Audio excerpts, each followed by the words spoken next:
घोटकी मारवाड़ी भील बिरादरी तालके घोटकी जिचुंडू election commissioner Banha Ram, chief organiser Sodha Ram, presiding officer doctor Sagno Ram, committee member Mahesh Kumar, Nadeem Lal जी निगरानी हेठ शहीद राणी बेनज़ीर भुट्टो पाक रहमवाली में जारी है, जंहिंमें मारवाड़ी भील बिरादरी जा 2 उम्मीदवार आमो साम्हूं आहिनि।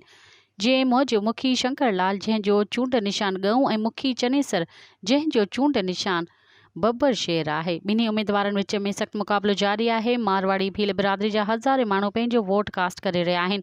चूंड जो अमल शाम 6 वॻे ताईं जारी रहंदो। वोटनि जो कुल अंग 6000 ॿुधाए पियो वञे। इन मौक़े ते इलेक्शन में बीठल बिन्हीं उम्मीदवारनि मुखी शंकर लाल ऐं मुखी चनेसर जो चवणु आहे त हू कामयाब थी पंहिंजी बिरादरी जी भलाई लाइ कमु कंदा।